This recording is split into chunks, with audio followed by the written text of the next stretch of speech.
Hey everyone, how are you all doing? I hope you're doing all good. Um, I'm back with another video. I wanted to do a walkthrough and review of the Shrine of the Black Medusa Tarot. It was requested. A sister hinted at please do a video. And here I am, so you know who you are. Anyway, before I really go deep into this one, I wanted to go with this one because the deck is, well, inspired by, based on the Thoth system. So I wanted to go really quickly into the Thoth itself. I'm not going to do a walkthrough or anything. However, I will put some timestamps that if you don't want to see all of this. But there is a reason why I want to go into this deck first. Because, yes, the creator is Aleister Crowley. The art, sorry, was done by Lady Frida Harris. However, I approach this deck in a very different way. When I go into this deck, I do it through the eyes of, in the vision of, a little bit in that sense, of the Egyptian god Thoth. Because he was a god of the moon. He was very connected to the moon, like Ra is to the sun, you know. He was the god of sacred text. He was also the god of mathematics and the sciences. Then he also was the god of, or related to, you know, magic, and the master of knowledge, and the patron of scribes. So he is really all about that knowledge, whether that's the knowledge we already have or the knowledge we're gaining, you know, in that way. So yes, you have the Book of Thoth by Aleister Crowley. And it's worth going through if you're interested in this deck. However, I really wanna what's the word? I want to advocate more for the Emerald Tablets of Thoth, because in this book, you are really going deeper into that wisdom that Thoth is giving us. I think it's an important part. It's a heavy read. It's not a read that you just go through. It's not a read that you just read once, you know. This is something you really need to dive in, dissect, and really work at even, you know, to understand. But with that, and like I said, the way we look at Thoth, this deck becomes, for me at least, in my opinion, you know, understood. When you put personal or characteristics on Thoth, I'm really thinking about that he was, well, arguably one of the least egocentric of these great gods, you know, in Egypt, because he was all about what's the word, like he was the advisor, you know, to the other gods. He always does what is necessary to help others, and at the same time he never really asks for anything in return. And this is how I feel about my deck. This one gives advice, you know, without asking of anything in return. When we personalize our decks, we sometimes talk, especially when you have multiple decks, about, oh well, but I have too much decks. Other decks, like, well, call for me to use them, and then I don't come with them, you know, or I don't come to work with them because, well, I don't got the time. I got too many decks. I never have that with the Thoth, you know. Don't get me wrong. Like I said, I have that with some decks. Like I feel like, oh, I should be working with you, right? However, with the Thoth, it like we understand each other. We understand each other's place in that sense, you know. Um, when I approach the Thoth, and when the Thoth, well, let me say it like this. When the Thoth is calling out for me, I actually feel like, oh, it has something to tell me. I need to pay attention. You know what I mean if I say it like that?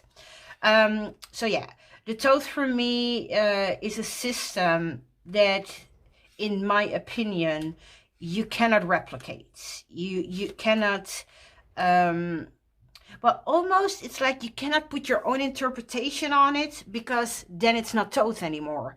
What we see with Rider-Waite, you know, in the sense of body positions, or the way, what people do, or the way people do it, you can put a lot of other people in that same position and it will still feel very Rider-Waite. However, again, with this system, everything has a meaning. You know, let's take a simpler card. Yeah, this is a Two of Wands. It's Dominion. I mean, when you look at that card compared to Rider-Waite, you know, I mean, you don't really see Dominion in this card. However, everything has a purpose, even all the colors. When we go from a darker orange red to a yellow, yeah, or to a different kind of orangey red, the difference between these two or three colors is significant, because every color has its purpose, has its meaning. Combine that, yeah, with whatever astrological signs are there, and again, you go deeper. It's another layer. Then you take the Tree of Life, which I don't think you can really separate from the Thoth, you know, and again, we find ourselves with a new layer, a new depth, you know. So again, this might be only my opinion, or maybe others feel the same. However that is, I don't think that you can really replicate, yeah, the Thoth deck, the Thoth the system maybe, but not the Thoth deck, you know. However, a lot of have tried. And the thing is, it's because, like I said, you know, the way I, well, think about the god Thoth, you know, there are other decks, because I think in the way we communicate with each other on TarotTube, in that sense, you know, or social media, we like to say Thoth based, Thoth inspired.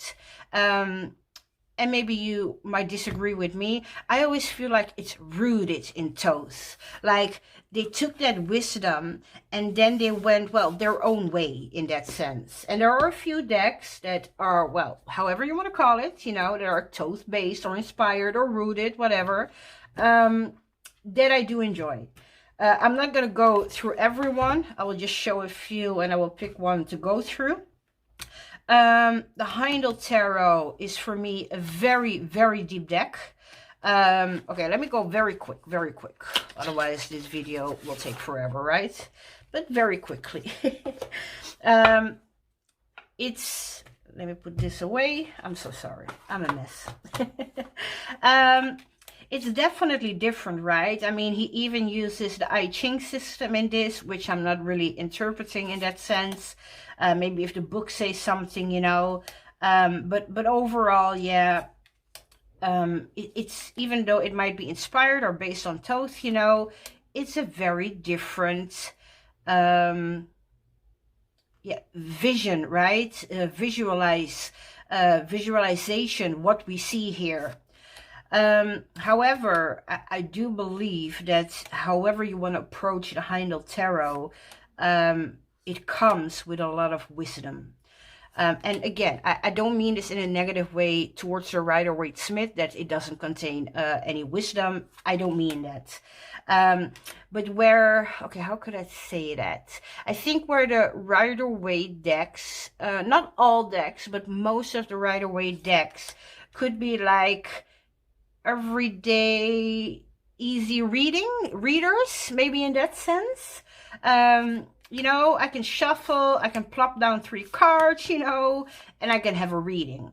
However, again, there are some decks that really go deeper, even with the Rider-Waite Smith system. However, with any of the following decks I'm showing, you know, that are really have that root into Thoth, I cannot do that. When I put 3 or whatever kind of cards on the table, I really need to sit with them. I really need to look at them. I really need to dive deeper into them. So yeah, the Heindel Tarot is definitely one of them.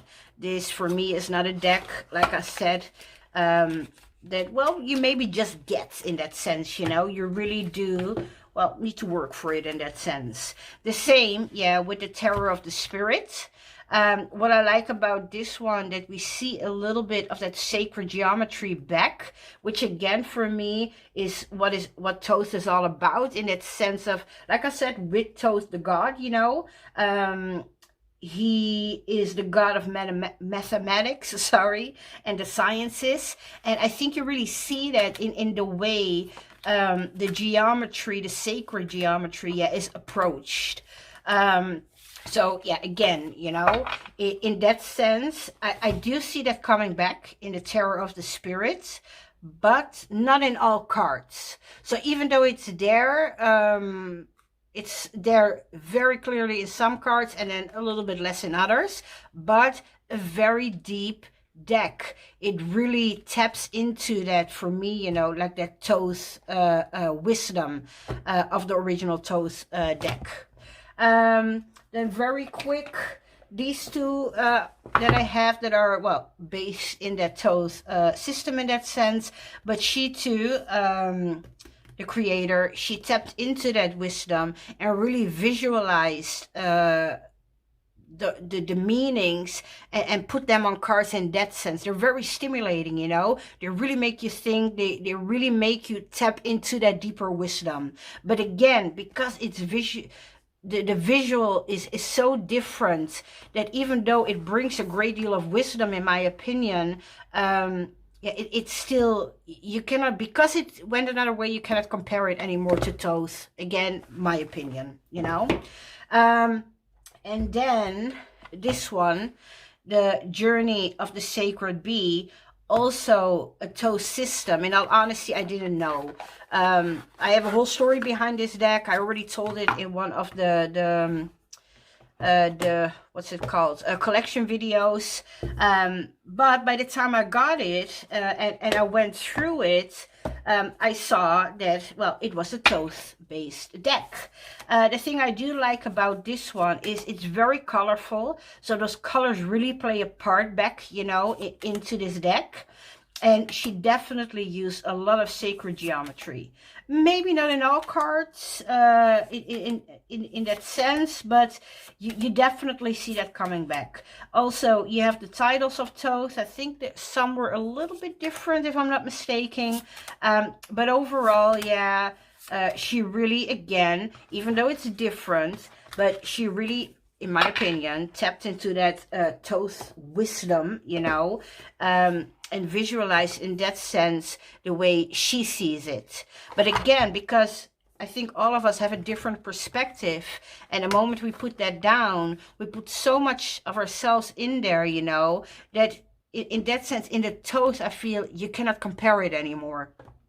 Anyway, that's this one. And then I got the Urban Tarot, and this one, ooh, I don't have like a very, very long time.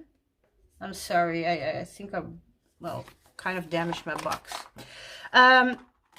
So yeah, I don't have it like for a super duper long time. I think it came in my collection in October or September of last year. Because I've seen it multiple times, and then every time that I did see it, I backed down. I didn't get it. And every time that I saw somebody else use it, I was again very tempted, you know. This too has a very personalized vision of the creator, of how the Thoth, you know, reflects back to him in that sense. And I think, if I'm not mistaken, this was also in the New York City setting. So not in a bad way, but it does compress a little bit of those meanings, right? Like I said, because you see it now through that urban kind of setting. However, there is some sacred geometry going on, and then a lot of times not. Some of the pictures really come close to, well, how the original Thoth, is portraying it. Especially here, this one is very similar. But now there's definitely a scene thing going on, It's a very modern deck in the sense of what I'm normally attracted to. But again, I was tempted so many times. So yeah, I went for it. And I absolutely don't regret it. But again, because you have that heavy weight of well, calling it, based on or inspired by the Thoth system. Yeah, that always makes me think twice because again, in my opinion, it's not a system that you just can replicate, by putting your own spin on it. Even though, like I said, some of these decks I absolutely enjoy. I can see that rootedness in the Thoth, yet I read it, yeah, still elemental and numerology, but I can still feel or see that layer, even though I still cannot call it completely a Thoth. But anyway, I hope you understand a little bit of what I meant, because like I said, in the Thoth itself, yeah, everything has a meaning. The moons have a meaning, the picture, whatever is pictured, every color, everything has a meaning. All of it is layered into how that meaning, came about. So yeah, all of these things are very important, and unless you want to exactly copy but just draw it yourself, again, I don't think you can really copy the Thoth. But again, that's my opinion. However, why I wanted to go over this, yeah, is because the Shrine of the Black Medusa, finally, we're here. I knew it was, well, based or rooted or whatever, inspired by, the Thoth system, because it said, it advertised, it took its strength from, right? It was the first black Thoth deck, which of course was getting me all excited. You know me, I think now if you watch more than one video, I'm very into my African roots, my African heritage. And yeah, the Afrocentric decks are definitely yeah, a big part of my practice. So I saw this many years ago. When I saw it, it was out of print. I'm in Europe, so shipping anything from the United States to here, it just sucks. Sorry, YouTube, but that's my language. It sucks. Because whatever you pay for the deck, yeah, by the time you actually have it, you pay double. With the customs and everything around it, yeah, you're gonna pay double. So when I saw this, it was secondhand on a trading site. Yeah, I just couldn't... Yeah, I couldn't let it be, or go. I wanted it. So I watched two walkthroughs, flip-throughs, and it by no means their fault, but the camera only shows so much. So once I had it in my hand, it was very different from what I envisioned or saw, So I had an experience with it. I will tell you about it. Oh, I forgot to put them in order. Okay, let me do that very quickly. I'm just gonna pause. So for me, I will be right back. For you, it will be a second. 1 sec, please. So yes, I sorted them. I'm sorry. So, wow, train of thought gone. So yes, I got this deck, I think it's now a little over a week ago, and even though that's not really like a huge amount of time, I had a very, well, wonderful, but also strange experience with it. When I got it, like I said, many years ago, I saw it, it was out of print, and yeah, it's out of print, so I didn't really pay too much attention to it anymore, When I saw it on the secondhand site, I was like, oh yeah, I wanted that deck. And actually, without doing even a walkthrough, because they go fast there, I knew I wanted it at some point, you know. So I contacted the sweet lady. She did. She was very sweet in her approach, and how far she went, you know, to get me this deck. Anyway, I approached her, I paid, she shipped it. And after my payment, I was like, oh, let me search for a walkthrough, right? To see, well, what I'm getting. Because normally I would do that first before making a payment, right? Anyway, I saw the walkthrough. There were two different channels. And again, it's not about that they didn't do it right, because I know the translation from what you really have in your hand to your camera is not always optimal. Anyway, I knew that there were some landscape cards, which normally could be a bother, but with this one, I didn't mind. And when I saw the walkthroughs, I really had this feeling, because I've seen the Ritual Tarot. It's a newer deck, right? And when I saw it, there were some things that, well, they were questionable. Let's leave it at that. So I was not planning on getting it.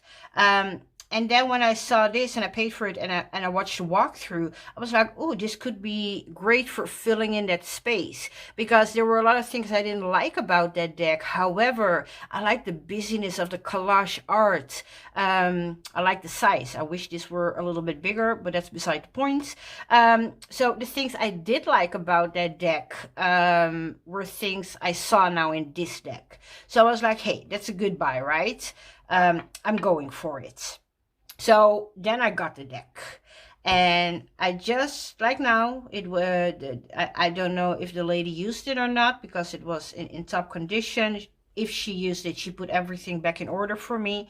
So I flipped through it, and I was a little, what's the word, dissatisfied in that sense. It didn't meet my, well, maybe too high of expectation in that moment, you know.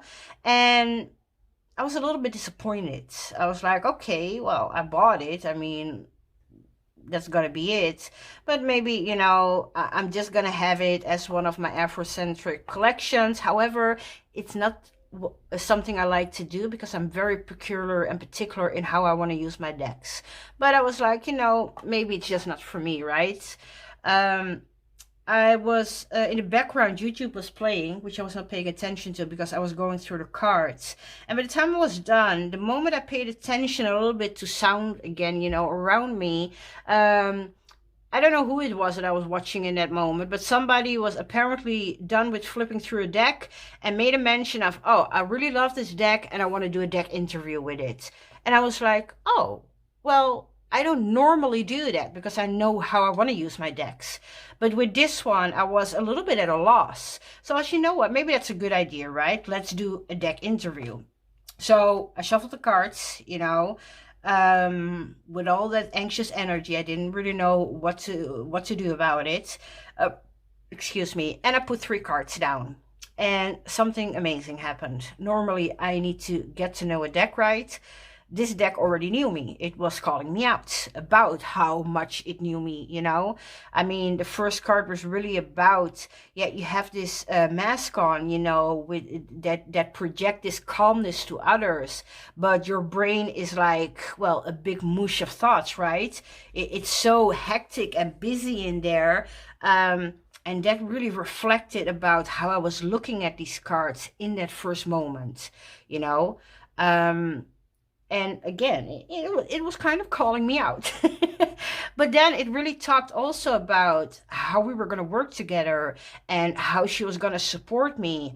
And again, I was really blown away, because again, normally I need to get to know a deck, right? How am I going to work with this for what? Even though if I have an idea how I want to use it, you know, sometimes that might shift, or it might even expand. And like I said, even though I had a pretty good idea how I wanted to use this, the moment I had it, you know, my mind was like, well, not okay. It didn't connect with that. But again, during that interview, it kind of told me, but I know you, and I'm here for you, and all that chaos that you have in your mind, I have on my cards, and this is, how we are going to communicate. And so, like I said, that reading was amazing. And then in that split second, I picked the deck up again. I went through it, and everything that I didn't like 5 minutes before that, I actually love now. Again, very weird and at the same time amazing. And that day, and even the days after that, this deck has been near me, around me, wherever I am. I cannot stop touching it. I cannot stop shuffling it or going through it. So yeah, of course, this is a personal experience. I cannot guarantee that you will get the same in that sense. But yeah, this was that click for me. So let me see where I'm gonna put this. Let me put it here. I think you can still see it there, hopefully. And well, after all my ramblings, let's go through the cards. So the first card is normally the Fool, right? In this deck, it's the Trickster. And I kind of like that because in African mythology and tales, that storytelling aspects in Africa, there are a lot of stories about tricksters. They really play a part, they really play that head character, in a lot of African mythology stories. So normally I might not like it in an all-white deck, maybe. Again, I'm a peculiar person. But in this deck, I actually really like it. Because, yeah, it brings out that well, Africanism a little bit, right? So, yeah, the Trickster. The Magus. It's darker everywhere. It makes it more mysterious in that sense, yeah.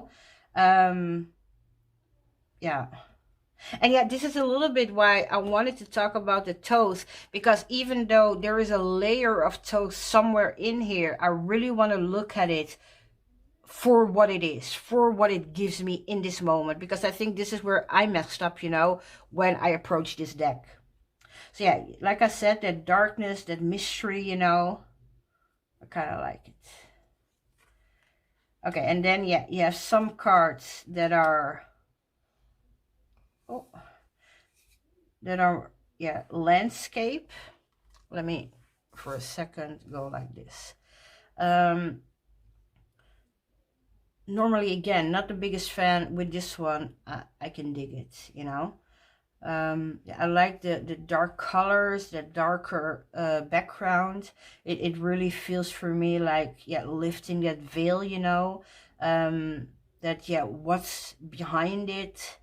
I like the water. I like the stained glass. In the Thoth itself, you have that veil thing happening too, right?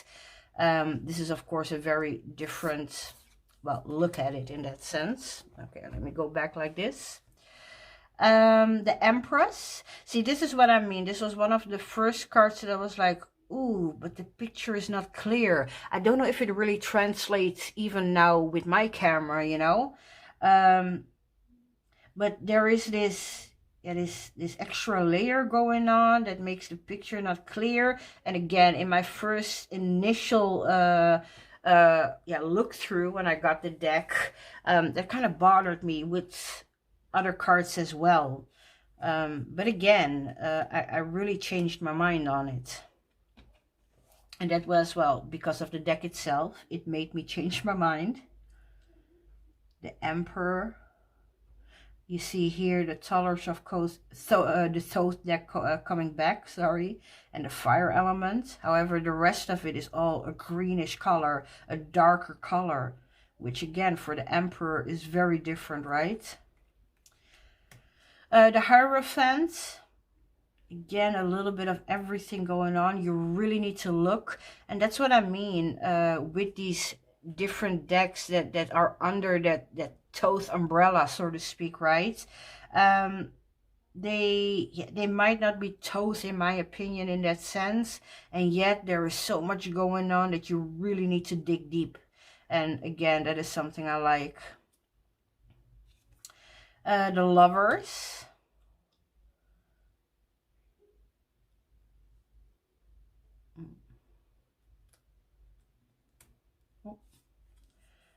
The Chariot.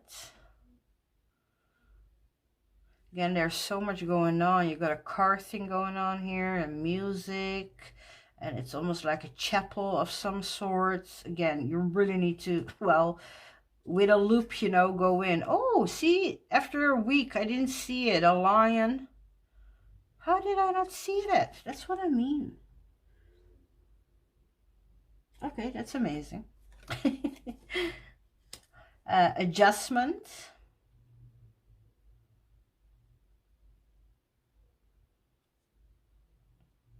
Which would be justice. Sorry, I should have said that. You see the tree of life here with the owl, the wisdom, you know. You see the time, the blindfold. And this one, you see some sacred geometry, or at least that feeling coming back. The Hermit, at first, like I said, I was like, yeah, I don't know what to do with this. And there's still a part of me that feels like, in of itself, I don't know what to do with it, but the deck as a whole, you know, brings these cards to life somehow. Fortune.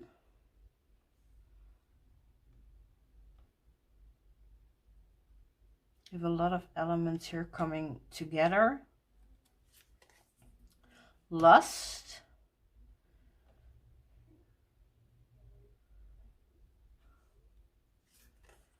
The Hanged Man.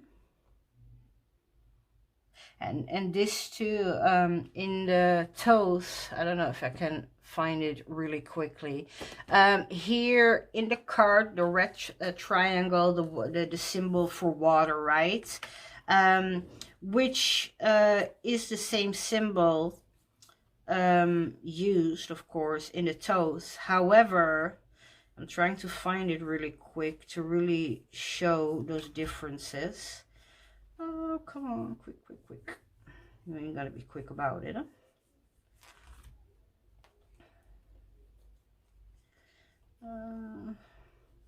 It's gonna be the last one, right? Always, always. Okay, let me see. Yeah, here. Okay, I'm sorry. Here with the Hanged Man, because this is what I said about the Thoth system, right? Everything, every color, every line drawn, you know, has a meaning. I think I even had this card in front of me when I said that. So even though she referred back here to that water element, which the Thoth does here too, smaller, but the Thoth also does that in the coloration. That soft green with the blues, you know, that's really that water element. He's hanging above water. I was missing that a little bit, because even though we have different kinds of green, yeah, I was missing some kind of blue pop, you know, because again, these colors have a very deep meaning in Thoth. So yeah, again, that first reaction when I went through it, it was like, yeah, but yeah, it was not clicking, you know, in that sense. And this is sometimes, even when they say it's a Thoth based deck or Thoth inspired, or yeah, again, whatever, yeah, I need to separate that. There is that they dip their toes into that rooted wisdom of Thoth, but well, then they put themselves in there, right? And I think that's not weird. I mean, I made a deck and I definitely would put myself in there, you know, my energy, my vision. But yeah, sometimes we need to really understand it to make that click with any certain deck, you know. Yeah, so it says here up straight, but the picture is more like this. This is art. So yeah, temperance. Here we have the devil.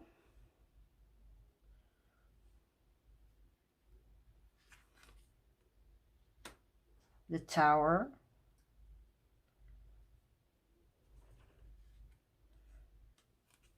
The star. Here too, the colors really threw me for a loop, you know. Again, in that first in that first flip through when I just got it. Something I was missing here too was like that path, you know, that pathway. Of course, she pictured it how she saw it. She visualized her her meanings, you know. But yeah, for me personally, like I said, I wanted to see that path, even though there is here like a boat thing going on. I mean, we could see that as some kind of path, right? The sun. This one was really clear also in the way it's visualized. I like that. I love these color combinations too for Eon Judgment.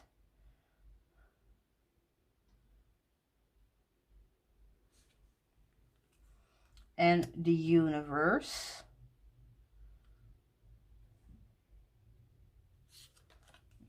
And then we're going to go into the cups.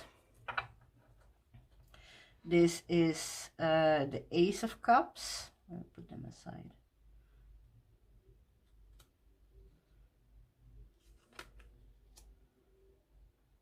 The Two of Cups. So here she did do that. She put Venus into, wait, because I cannot see that. Okay, I need glasses for that. I cannot even see it. However, she didn't give those symbols in other cards, you know. But again, that might be just for this one was important. I do love this picture. The Three of Cups. I felt this had a little bit of a Rider-Waite feeling to it. That celebration between three women, you know. Right? Well, this one, I think it's a woman, but it's, I don't know what's going on. Like I said, some of these pictures are not that clear. What, again, in that first initial flip through was a little bit interrupting my experience with it, I think. The Four of Cups. And the Five of Cups. Here I do like the darker colors. The Six of Cups.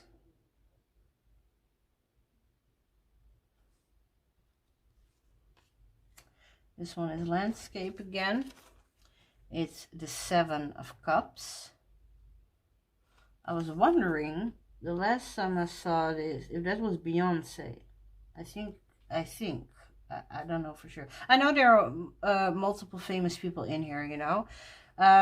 Yeah, landscape, Seven of Cups, all these possibilities and choices, you know. Oh. The Eight of Cups. Again, I don't know if this translates to the camera, but there is a layer on top of it that makes the picture not look like a picture anymore. And yeah, it took away from that that cleanness of the picture of some sort. And again, first flip through, it was unsettling because I don't know. I don't know what I was expecting. I was watching two walkthroughs of it, and it didn't show in the way I saw it now. So yeah, again, different, right? The Ten of Cups, I didn't say. The Nine of Cups. I do like the happy boy here in the corner.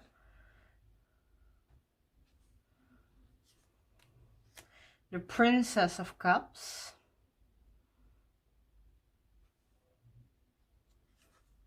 The Prince of Cups. It's a landscape one.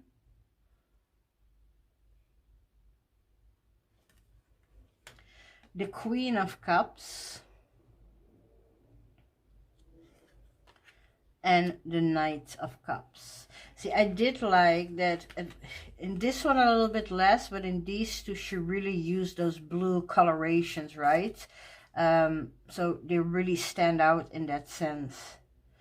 And the Knight of Cups. In the Thoth, the Knight is like the king, you know. The Ace of Discs, sorry. Let me put these aside again. I like that fiery energy in this one. I mean, you have the gold, you have the Sphinx in Egypt, that fiery orange golden sand kind of visual, you know. I do enjoy that.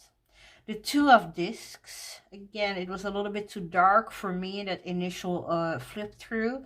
Now, like I said, if I stand aside of it and I leave Thoth a little bit behind, not all of it, but a little bit, you know, I can just see it for what it is and what it wants to tell me. The Three of Discs.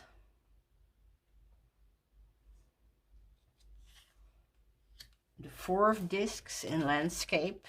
Again, when I first saw it, my OCD was not having it, that it was all shoved to one side. I mean, why it was not nicely placed in the middle. And yeah, this is, I think, what this deck will do for me, you know. It will get me out of that comfort zone of always wanting to be something like perfect, you know. Like it needs to be a certain way.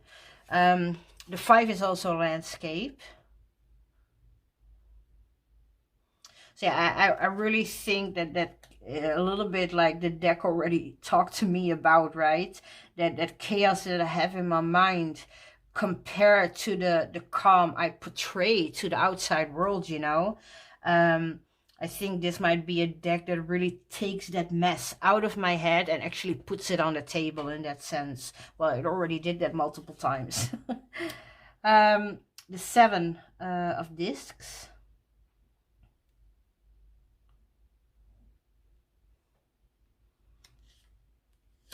The Eight of Discs, the Nine of Discs. So here you have that filter again too, you know. It takes that photograph into, well, more of a picture kind of style. But yeah, it loses a little bit of the sharpness. But again, this is maybe probably, and well, it called me already out, right? It's probably how my mind looks. The Ten of Discs.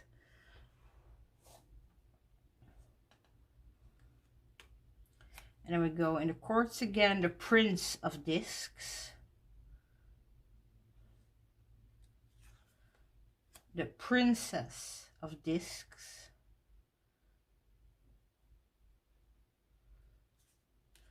The Queen of Discs. And the Knight of Discs. The doggy is so funny. I don't know if it's the layering on it, but those eyes, they look horribly shocked. Okay, now we go into the swords. This is the Ace of Swords. I really like this one. The Two of Swords. Again, with this one, there's something going on that doesn't make the picture really bright or clear. I just want to mention it because, again, when I watched those two walkthroughs, I didn't really see that. And that's my fault. I should have gone maybe to the side, right? To really see them up close. But yeah. This too, in all honesty, it felt a little bit Rider Waite, that heart with the three things in it, you know. The fire, it's almost like it's piercing a heart, right? Yeah, that's really not Thoth. That's really Rider Waite Smith. And that's what I mean. I don't mean it even as a criticism, but the moment it's stamped as a Thoth deck, me personally, I'm gonna have expectations of a certain kind. And I think with those expectations in mind, and then what I got, and even in the correlation of me watching some walkthroughs, yeah, that initial thing that happened, that was very confusing and sad and disappointing, you know. I'm very glad that I did that interview with it, because otherwise I might not be sitting here talking and glorifying this deck, because whatever I'm saying about that first flip through in a negative way, you know, again, it's something changed very quickly, you know. I'm sorry, am I flipping through and not talking to you? So this was the Four of Swords. The Five of Swords. And yet the Six of Swords. Yeah, see, I'm sorry. I'm rambling and I'm not talking about the deck. So yeah, like I said, even if I say something that might be like, oh, but I didn't like this, yeah, my view really changed, you know, after that interview. So yeah, that was the 7. This is the 8. The 9 of Swords. See, here she does give the astrological associations. Like I said, sometimes you really need to look. This one is landscape again. It's the 10 of Swords. And then we're going to Courts, the Princess of Swords. The Prince of Swords. The Queen of Swords. The Knight of Swords. I like this one. And then we're gonna go into the Wands, the last one. Again, in that initial flip through, I don't know if you can really see it, but the picture is very pixelated.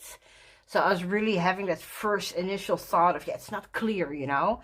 But again, now that I can associate it, or now that it called me out about my own mind, you know, I see it in a different light.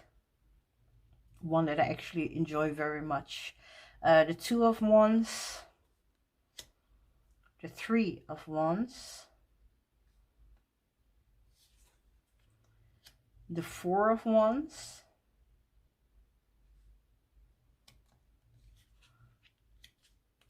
The 5, even though it stands like this now, it is a landscape picture. The 6 of Wands. The 7 of Wands. The 8, again, even though it's like this, the picture is in landscape. It's a bear in the wilderness. The 9 of Wands.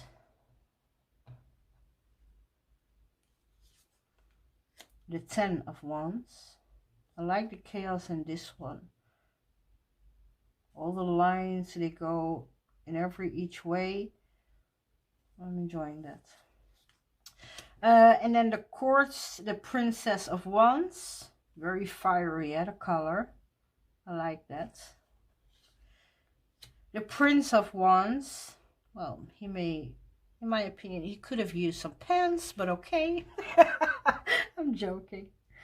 The Queen of Wands. Love the hyena and her energy, you know. I really enjoy this one, yeah. And the Knight of Wands. So yes, so yeah, like I said, you heard me talk about, well, when I saw this, like I said, this was all these first initial thoughts, you know, what made me what's the word? Like I said, it really made me dissociate, you know, from the deck. It was not what I was expecting. I didn't like that it was not what I was expecting. I wanted a certain thing, and whatever was in my mind, that was not showing in the cards.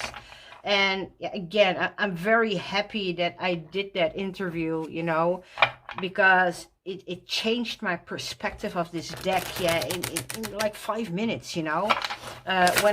When I did that interview, and when I looked back, you know, at the cards, I mean, my cards were laying there. I took the deck and I started flipping through it again, and everything that I was now pointing out, for example, that I was thinking about, I don't know, I don't like, or what is that, suddenly it didn't matter no more, you know. I really had that epiphany, that change of mind in that split second. Again, this is what I mean. It was wonderful, but at the same time, it was also, a little bit of a weird experience, right? I mean, 5 seconds ago you don't like a deck, and poof, suddenly you like a deck, and it's the same deck. But again, through my eyes, in that moment, you know, the deck changed in that sense. So this was, or is, you know, the Shrine of the Black Medusa. Anybody who don't want to play, thank you for watching, because we're gonna play. I paired it with 2 decks. For the ones who do like to play, yeah, keep watching. No, I'm just joking with y'all. Anyway, I'm not going to take the whole deck because it's really a big deck, you know. This is one I made myself. I call it my Cannabis Oracle. And I really like the pairing with this. It was really communicating well, and I had these instant hits, you know, with that focus card. So we have here wealth between the 8 of Wands and the 4 of Swords.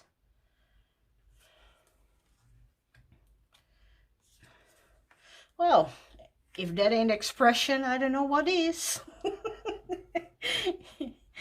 So yeah, expression between the Prince of Wands and the 3 of Swords. We have here hate between the Knight of Cups and the 7 of Wands. Okay. A lot going on there. Stability in the 9 of Swords, or between the 9 of Swords and the Prince of Swords. Interesting. Because between these two, you normally have the 10, which is, well, a completion, or, well, in some, you know, defeat in that sense. But for me, that's really completion. So the fact that that one is missing in the row, you know.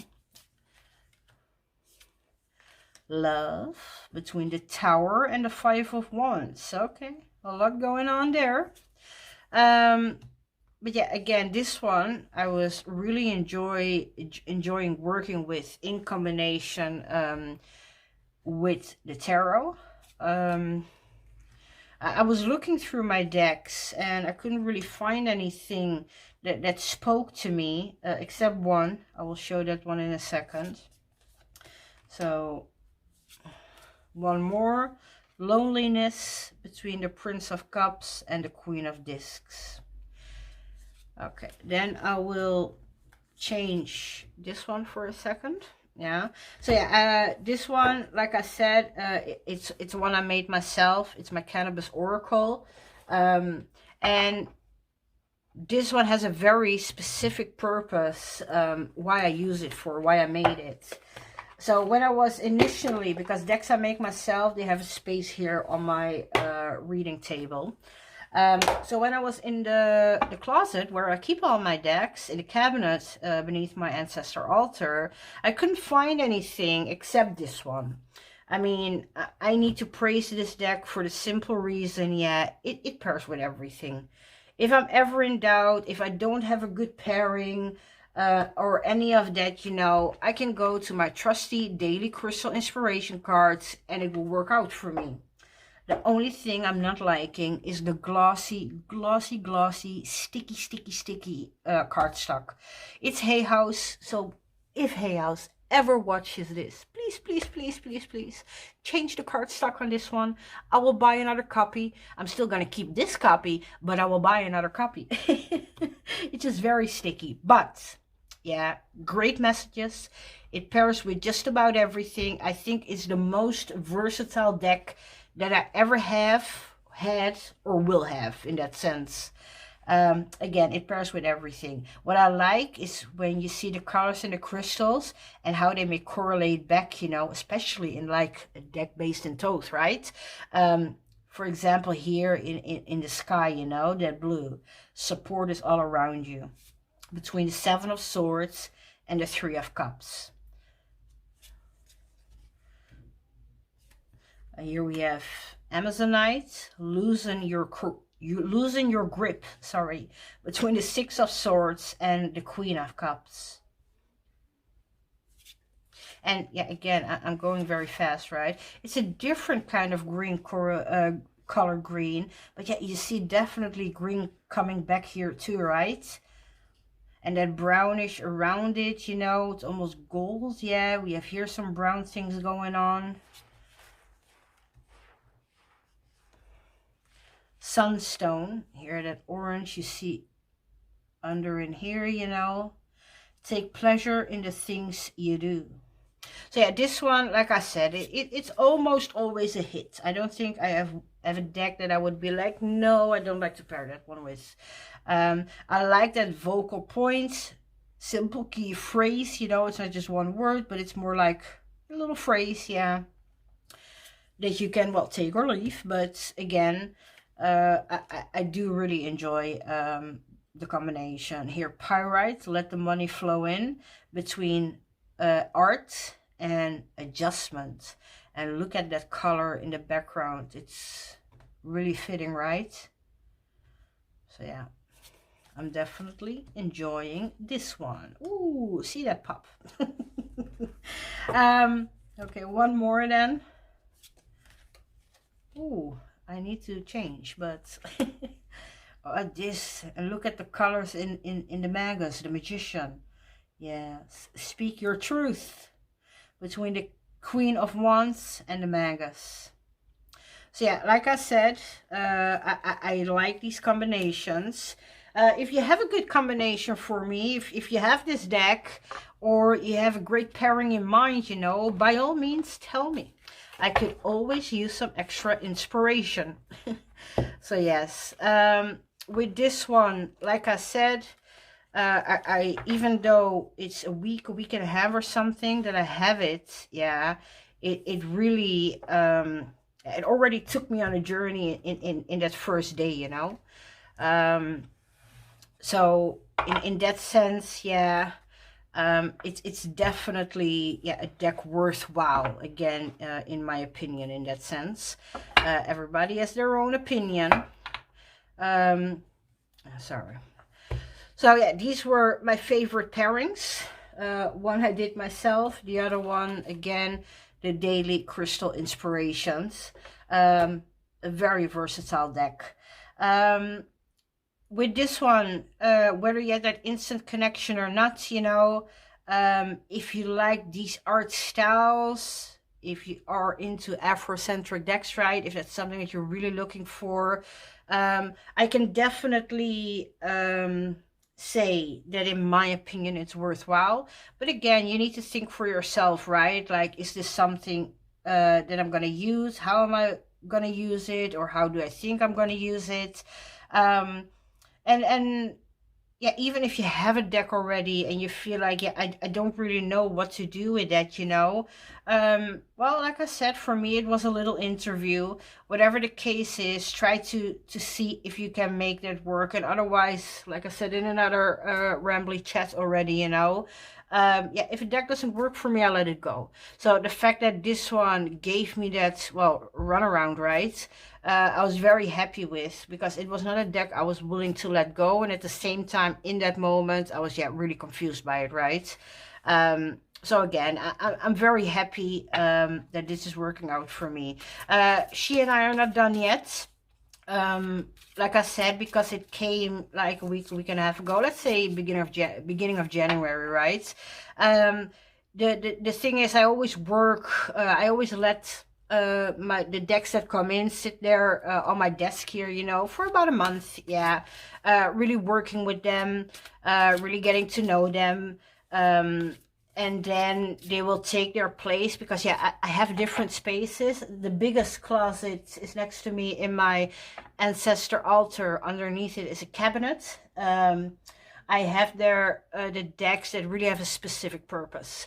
I got my playing cards right here on the table. I got my own decks that I made, you know, here in reach.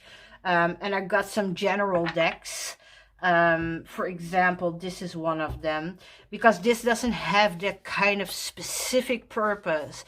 This for me is because it has that modern taste, right? That modern feeling. Even though this might be modern too in the way of art, it just feels different. So this one is in a little drawer next to me, you know, with, for example, the Spacious Tarot and Tarot of the Abyss. They don't all have that specific purpose, but these are decks I can take for a reading, you know. If I'm not really going deep into a reading, it's more about, well, what's happening now. I want some quick advice. Yeah, these are decks, you know, like I said, I put down. And then this one, again, because it has that Thoth roots, yeah, it's one I leave then, even if it's a quicker reading, you know. I do need to dive a little bit deeper, but I'm enjoying this one. This one might actually get a specific purpose, even though that was not behind the purchase when I did that, you know. But because I work with it in a certain way, it might actually get a really specific purpose. But we're not there yet, so for now, it lives here.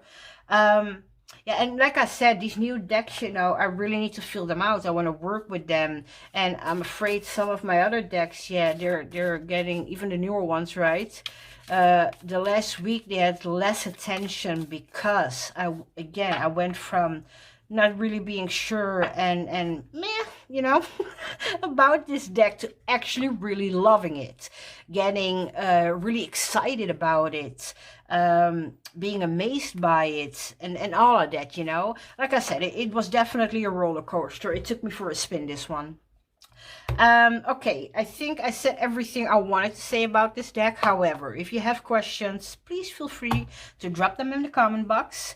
I will get to them. I try to answer everybody if I can, because, well, I'm a small channel, you know, I can still do that. So I'm gonna enjoy doing that.